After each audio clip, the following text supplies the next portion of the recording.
The President of the United States just formally removed Canada from his peace initiative, not because of an energy dispute, not over tariff retaliation, not over a missed NATO spending target, over a speech. Mark Carney stood before world leaders at the World Economic Forum in Davos in January and told the assembled audience that economic integration had become a weapon in the hands of great powers, that tariffs were now being used as leverage, that the rules-based international order was effectively over, that middle powers needed to band together to resist coercion from the largest players on the board. He did not name the United States. He did not have to. Within hours, Trump fired back from the sidelines of Davos, telling reporters that Canada lives because of the United States, and addressing Carney directly, "Remember that, Mark, the next time you make your statements." Then came the formal blow. Trump posted on Truth Social, "Dear Prime Minister Carney, please let this letter serve to represent that the Board of Peace is withdrawing its invitation to you regarding Canada's joining what will be the most prestigious board of leaders ever assembled at any time. One speech at a global forum, one public disinvitation, and now the entire fabric of the North American alliance is visibly fraying in real time. I'm Victoria Stone. Let's break down exactly what happened and what it means." Carney delivered his Davos address on January 21, 2026, drawing a standing ovation from the assembled audience, a reception rarely extended to heads of government at the forum. He had just completed a high-profile trip to Beijing, where he announced a new strategic partnership with China, and he used the Davos stage to set out a broader philosophical argument.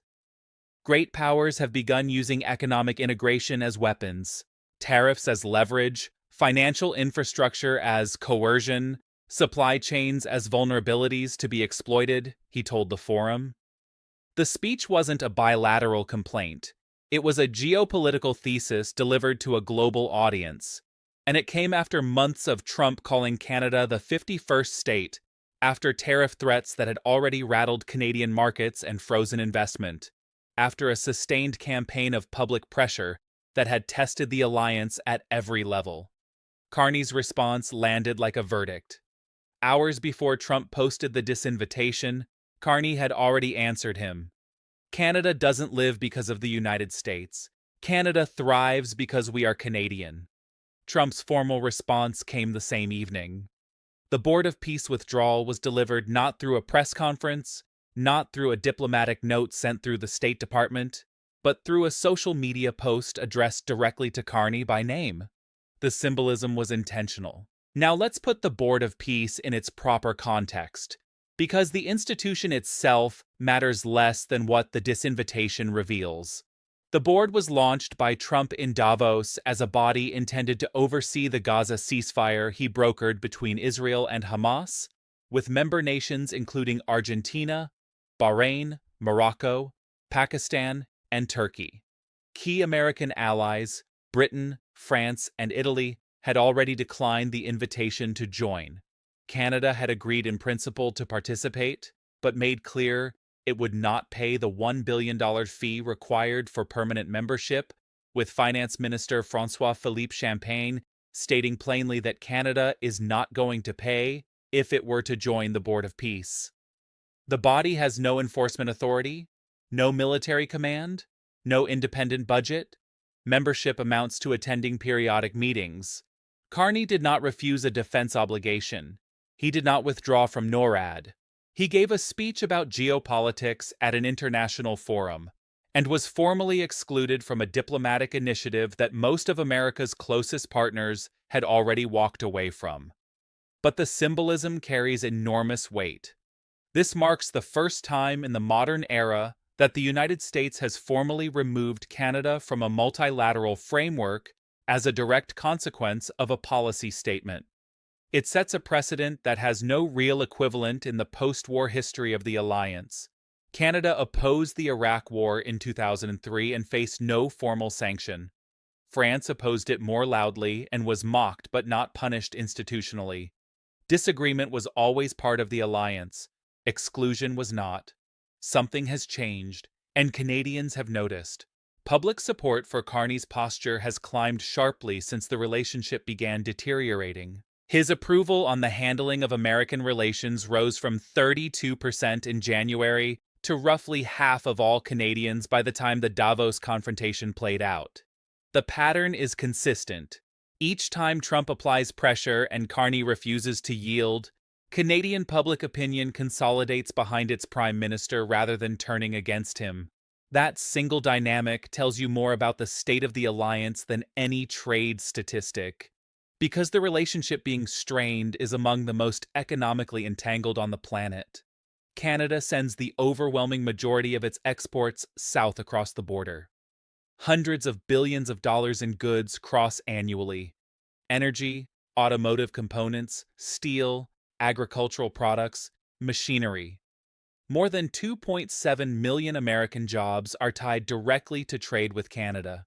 An automobile assembled in Detroit contains parts that cross the Canada-United States border an average of 8 times during production. The automotive supply chain does not distinguish between the two countries, because it was never designed to.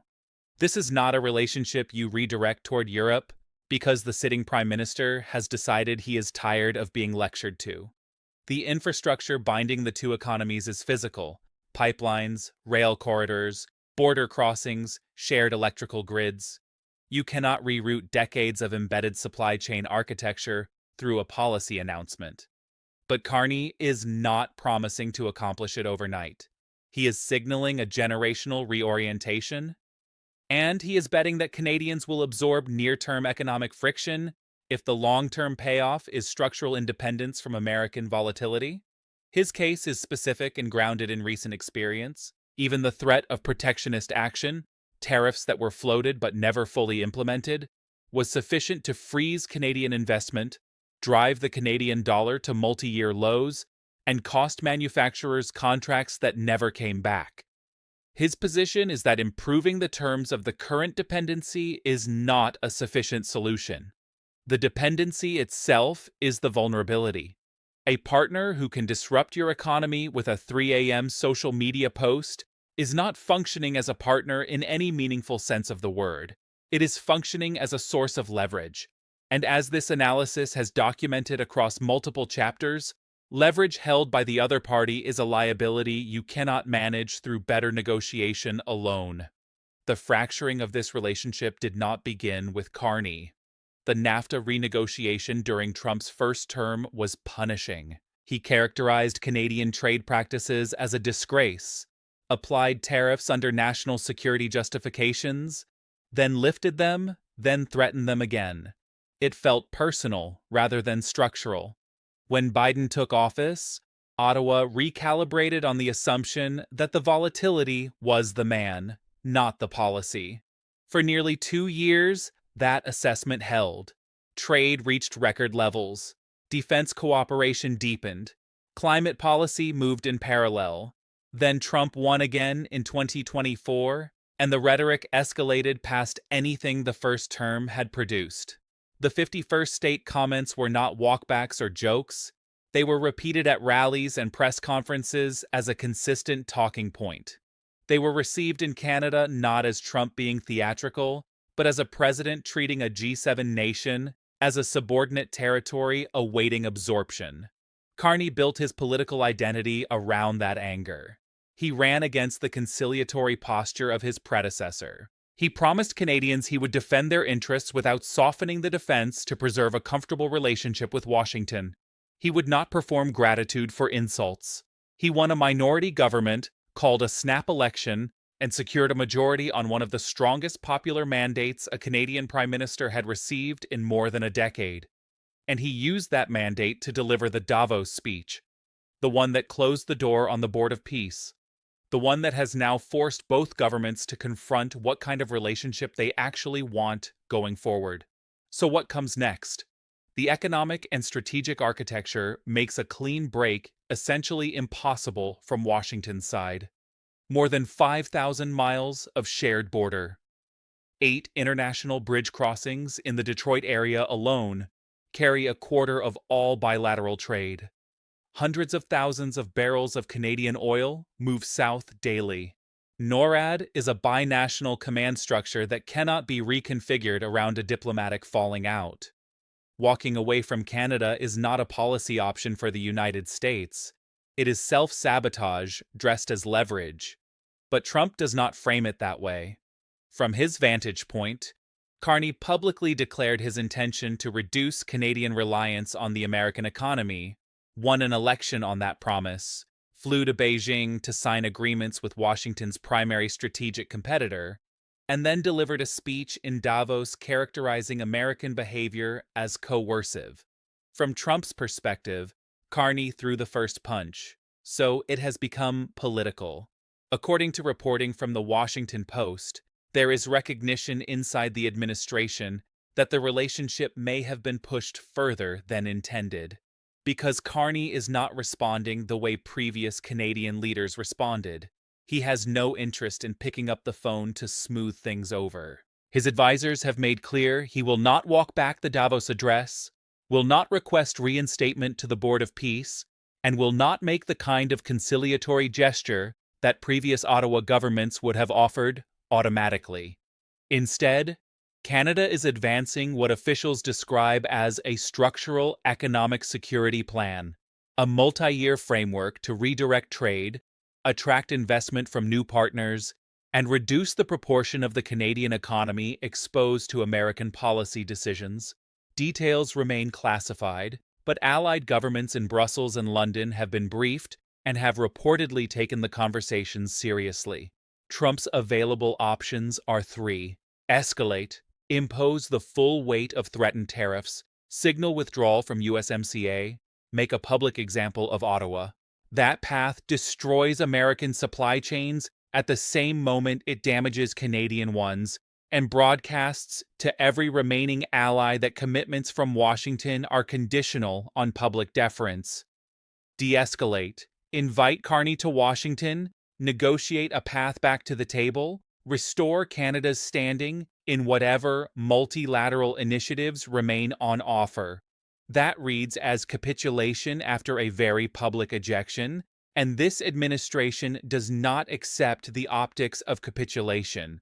Or do nothing, allow the relationship to drift. Watch Carney continue building alternative partnerships, let trade frameworks stagnate.